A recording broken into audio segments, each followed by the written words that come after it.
Welcome. Today we're going to talk about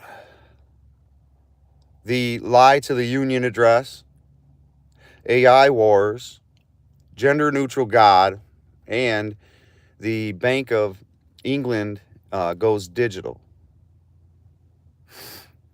I'm doing this at this time to check the algorithm and to test out the best times to do these things with regard to getting the most interaction. We'll see if the early bird gets the algorithm. It'll probably also be a little bit shorter due to my schedule, unless we have some decent interaction, but it doesn't look to be the case today. But if so, we'll make some time for some free flow discussion.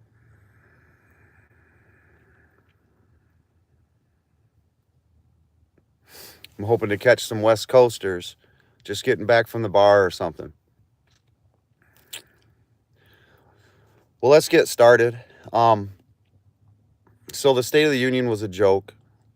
I don't even like to watch it. I did, just so I could, see some of the lies and stuff. And it was amazing to me, because this clown sounded like Trump in certain areas of his speech with regard to, basically the forgotten men and women, which Trump actually responded to that, said, he's talking about the forgotten men and women who Trump had spoke about years ago, kind of coined it with regard to politics and what's going on in America with the manufacturing over the last 40 years. And here's Biden basically invoking it last night, speaking about manufacturing and helping the blue collar worker. I was stunned. It was disgusting for somebody who pays attention. It was disgusting to watch, because to watch the lies, just disgusting. When you look at the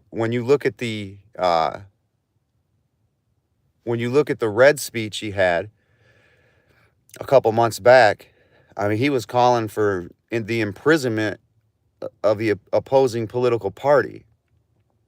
And he called them MAGA, opposing MAGA, imprisoning MAGA, MAGA, MAGA, MAGA.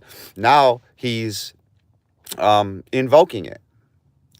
Now, you guys understand the reasoning behind all this. There's basically two reasons. It's re-election time. Candidates are throwing their hat in the ring. The season's starting. Of course, Trump's already done it. We see Nikki Haley doing it. Of course, there's talk of DeSantis. There's talk of Pompeo. There's talk of Pence. So this is the season. We're getting into it. And obviously, this has to do with re-election. The second reason is because his presidency is in some serious trouble. His approval ratings are pretty much at wind chill levels, and everything seems to be falling apart around him. And so when he has this national audience like he has last night, it's an opportunity for him to, speak about the things that all the American people want to hear about. And he knows damn well that the American people are in dire straits and are hurting, and that they know that they're forgotten. And so we know that he's playing to that because he has to now, because it's getting ready to be time to vote again. And so, it also goes to show you where the pulse of the nation is. When you understand that voting's coming up and these politicians are going to talk and say the things that the voters want to hear, because that's what, pay attention now. Let's take a step back and look at how elections go. You see the candidate win, then you don't hear from the son of a bitch really again until it's about time to start campaigning again. And then all of a sudden, the creep begins to talk about the things that you want to hear again. Well, this is where we're at here with this clown. So, moving on to AI, artificial intelligence. We know that AI is writing code now. We also know that it has a leftist woke bias built into it. Now, this is this GPT, and we've come to find out that it seems to be that it because there's a bias with the programmer, the person who's writing the code of the AI or whatnot. Obviously, we've known this, we've called this, we've said this, that AI is only going to be as good as its programmer, and that's and it's becoming pretty clear now, because we see that this bot they did some simple testing with it. It's got some pro-Biden bias to it, and that was just a quick test that they did on it.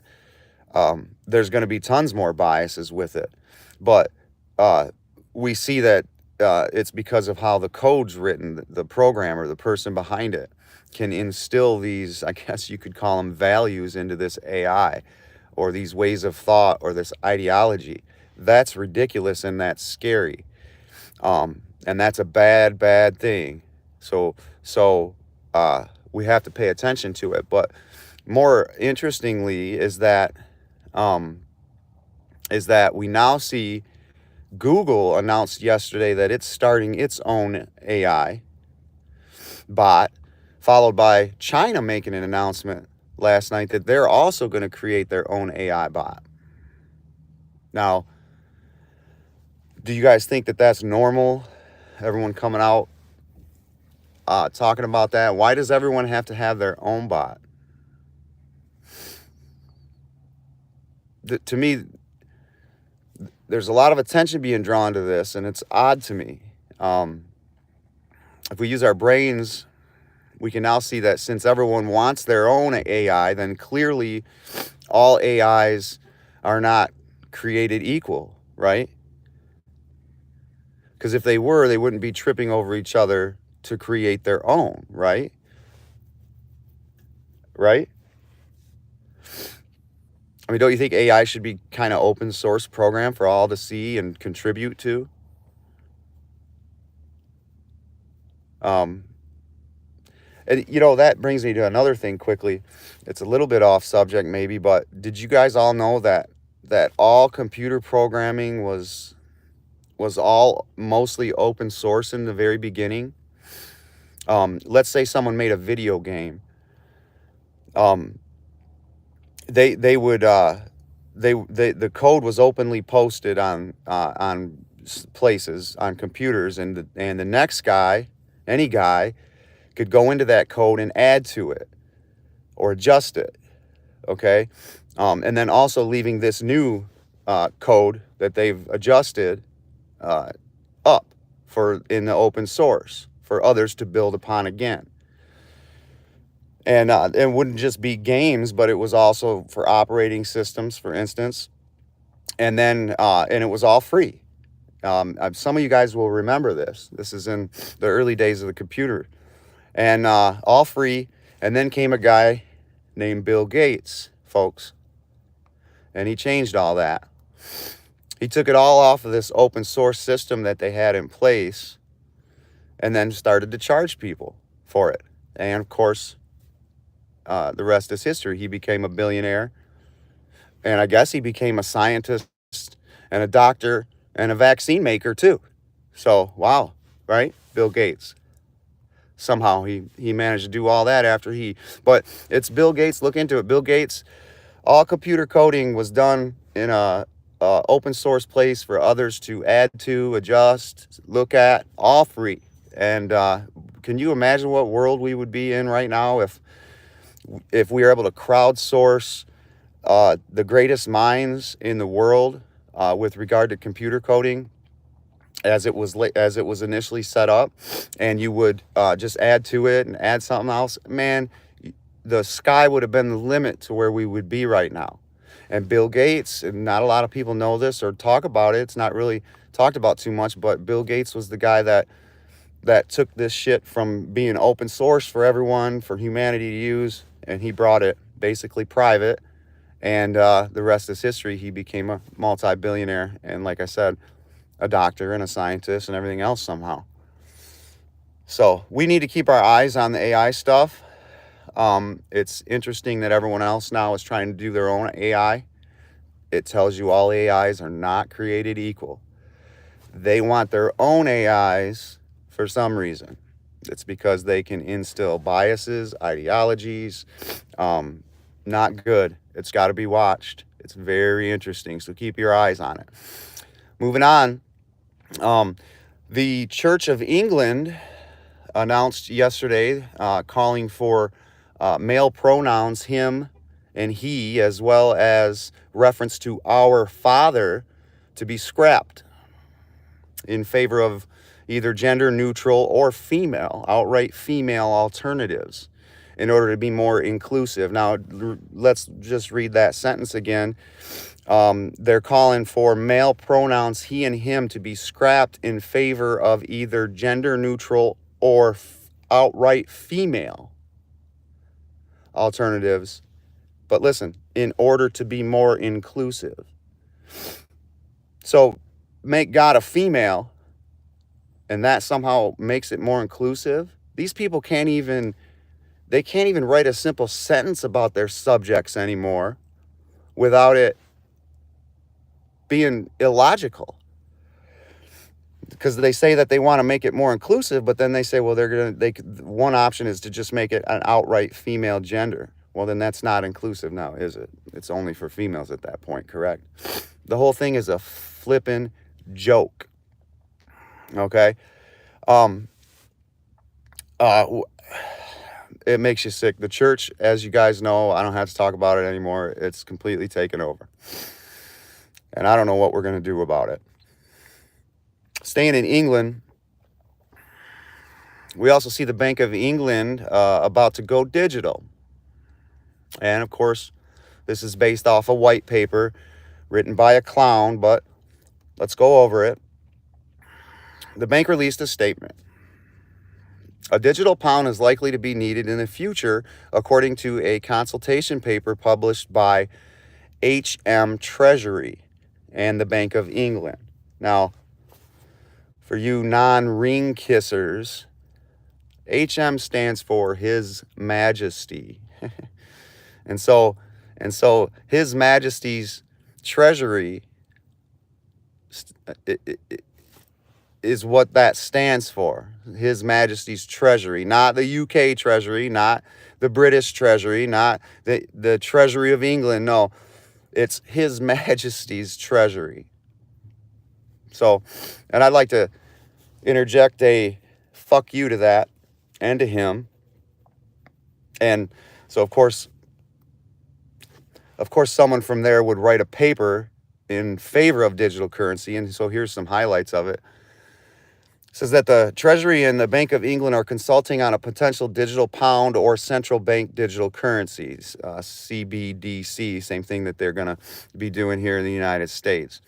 It says that a digital pound would be issued by the Bank of England and could be used by households and businesses for everybody. It could be used by households and businesses for everyday payments in store and online. If introduced, the digital pound would be interchangeable with cash and bank deposits, complementing cash. Now, hold on. No decision has been taken at this stage to introduce a digital currency, though. Now, then they claim that at this point now, they're going to do more research into it. And so, folks, they've already done their research into this, okay? They know what they're going to do, and they know when they're going to do it, okay? Period. We know this. This is all games, and they're playing the sheep. They want the sheep to think that this is some kind of an organic discovery, that they've went through these little steps of research. Oh, look, we're doing research. Oh, look, we're going to do a little more research. When in reality, this research was done actually decades ago, if not even longer than that. And this is just playing the act out for the sheeple, for the world, because the world is a stage and has been for some time. So they're also claiming that this will be used, as you heard, in addition to money, but we know where this goes and where it ends. They only say these things so as to not disrupt the sheeple too much, to keep them asleep, because we understand that cash is going to be outlawed, probably because it's going to be a crime. It's going to be considered criminal because that's what criminals use. They won't be able to use the digital. So anyone at a certain point, once this gets flowing, anybody who uses cash after a certain point, after they get their narrative out about how only criminals use cash and digital currency is a way to get away from crime because it's not as easy, then if you still want to use cash, you must be a criminal. So that's just where it's going, and then in which case they'll outlaw cash completely. And then anyone who uses cash clearly is a criminal. Anyone who wants to use cash clearly is a criminal at that point. You guys understand how this works now? I don't know what kind of audience I have tonight or this morning, depending on where you're at in the country, but I mean, you smart people that have been awake to this understand, but others may not get it. But you see how they soften you up, and they trick you, and they act like they're doing research and they're not really, and they've already got it planned for you, and how they use their narrative to slowly degrade a subject like cash. They make it look like it's bad. They label you a criminal if you're using cash, because why would you need to use cash? You can just use digital unless you're a criminal. And then sure enough, it will be criminal at a certain point. And so that's where we're at on that. That's the end of the presentation as far as what I have that's not free flow. I did this at this time to see what kind of draw we would get. It's probably not the way to do it. We'll have to do it later on in the day, clearly, because I would like to do some free flow interaction with you guys at the end of these. And I was prepared probably not to do that today. But I will stick around a little longer to talk about some more of the State of the Union. I mean, can anybody see the lies and the reason for the lies? We're getting into the campaign. We're getting into election time. He's got to start saying what people want to hear. But to people who've been awake, it's disgusting to have to listen to. I saw Mike Lee from Utah last night was disgusted, I mean, with the things this guy's saying. I mean, these people are at a point right now where they are just outright lying to the people. I mean, Biden said, it wasn't at the State of the Union, but he said it at a quick press conference yesterday, that he's not taking responsibility for inflation. And the reason for is that because it was bad when he got in. And he told the reporter, didn't you see the state of this economy when I got in here, Jack? Manufacturing didn't exist. It was all overseas, and I'm bringing it back. And jobs were stagnant, and we were bleeding jobs, I think is what he said. I mean, you know, they're at a point where I've talked about this before. You know, we know they're lying. They know that we know they're lying, and they don't give a fuck. It's always been like that, but it seems like within the last year or two, it's gotten bad where people can really see what the hell's going on. And not just see it clearly, more people are seeing it than, I believe, than ever before. And so it's a peculiar situation for somebody who's been awake and watching it all play out now, because we're basically watching most of the world know the truth of things for the most part. But yet we're watching these people like Kareem Jean-Pierre and, of course, Biden. We're watching them go in front of the American people and just outright lie to them. Go ahead and look at this speech last night. I mean, it sounded like an America First type of a speech. Go look at his press conference yesterday where he claimed that we were bleeding jobs, and he's bringing jobs back from overseas as soon as he came into the presidency. I mean, these lies, and I suspect they've always been doing it over the years. It's just that you couldn't see it as clearly, number one, and number two, not as many people were hip to it. And now there's millions of people hip to it. And I think that the controllers, they're still just playing the game they've played for the last 50 years, sending them out, saying certain things, sending their puppets out.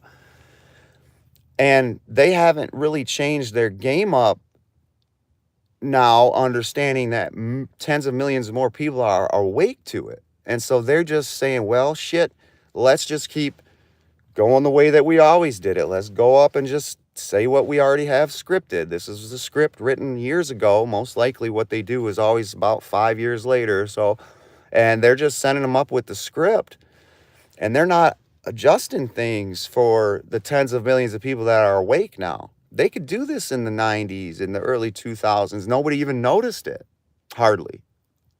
Now, people see this stuff so clearly, and so these lies are so blatant and so disgusting looking that it almost makes you sick. I couldn't hardly watch the thing last night. And I see what they're doing. We're getting into election time, and it's time to tell the American people what they want to hear, because they want the votes. Now, the one good thing to take from this is that this shows that they know the pulse of America, and the pulse of America is they're awake. We want manufacturing and our jobs back. There's forgotten men and women that are getting screwed. We want America first. And because his speech reflected this. Okay, so we know that they know that this is the heart of America. This is what America wants. So we know this. This is a good thing. Okay, we know this. That's what he's out seeking is those people, because this is the pulse. This is what America wants. So we know we're the majority. We know they're rigging the votes. We know this. Okay, and this verifies that for us, in my opinion. So that's kind of a good thing to take from it. But the dangerous thing is watching the lies, because these lies are so blatant and so in your face. Hey, good morning, Ben. Good morning, Ben. I'm laying some floor later today. I had to do this a little early, doing some luxury vinyl planking with a tile border. So anyway, these lies are disgusting to me, and they make me sick to my stomach. But more people are seeing it, and I think this is a good thing, because and I don't think the controllers have adjusted to it. They're just going to keep going with their playbook, let's say. Their narrative is written 5 years ahead of time, and they're sending their puppets out to play their roles. And they're not factoring in the tens of millions of people who are awake to this. And people are getting pissed off at these lies, man. I mean, they are just so blatant, it's not even funny. And then the twisting of it all, too, you know. I do got some knee pads, yeah. Yep, I do. Yeah, you got to have them, man. So it really bothers me to see the lies. And there's sheep and that's the unfortunate thing, is that, for instance, the spy balloon, they're taking a victory lap with this thing, you guys. that Joe's tough. He shot it down, and I mean, it's so sad that they're lying to the people.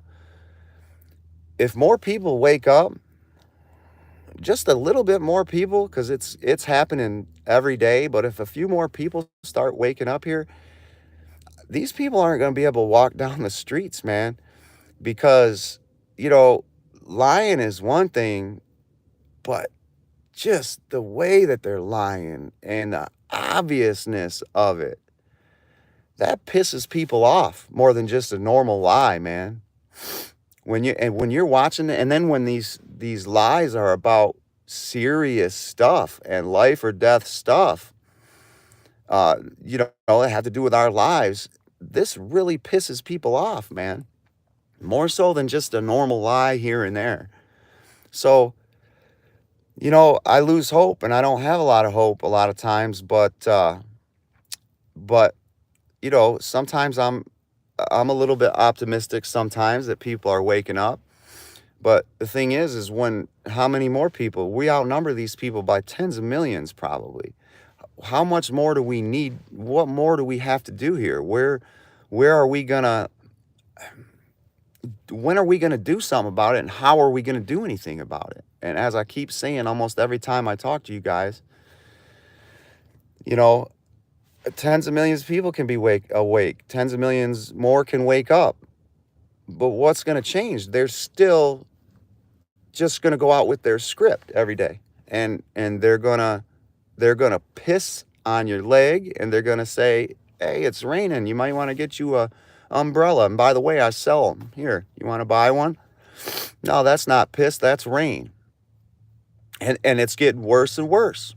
So, man, something's gonna give, you know, and this could all be their lead up to a civil war, because this is a way to piss the people off who are in the know, who know what's going on, and it's going to piss people off. And so I get that a lot of the conservatives are smarter than this, and they're going to let the process play out and try every other method that they can to take their country back. But there's going to come a time, and where people are going to get pissed. But again, what are you going to do? You can't take a picket sign out, you know, you can't vote, you can't. So, you know, and I don't like saying this because I'm not this type of a person, but we need a savior. And maybe it's the military. Maybe the military can see what Milley's done with his perfectly treasonous phone call in 2021 after the election to China, to give them aid and comfort. Or maybe there's truth to Milley not telling Trump that a balloon came through during the Trump administration. Maybe maybe the military ends up seeing this and says, "Okay, enough's enough. You know, something's got to be done." Maybe there's somebody good in there that can stand up. But I don't know what we can do. You know, our institutions that are in place to protect us from certain things, like the FBI or the CIA or the Department of Justice, when these things are corrupted and infiltrated, then corrupted to the core, and not only that, then twisted and being used as the brown shirts, for instance, for the controllers, the enforcement arm of the controllers, and twisted and use law and use it as lawfare against the people. We're in a dire situation. These are the very institutions that are supposed to spring into action when they see this stuff and prevent it from happening. They're supposed to. There's certain organizations that are supposed to spring into action early on when they see stuff like this, and there's other ones that spring into action later as things progress. But these institutions that are in place to help us are corrupted. So I don't know what we do about it. Okay, we can't call the FBI. You call the FBI to give a tip on something the government or the deep state's doing, they're going to turn and come at you. Look at that Huff guy from Echo Health Alliance. That's what he tried doing. Next thing you know, he's got guys outside his house with guns creeping around. So you can't go to the institutions that are there to help us. they'll just turn on you and come after you. So I'm not sure what we do, okay? I don't know what redress we have. I don't know what recourse we have.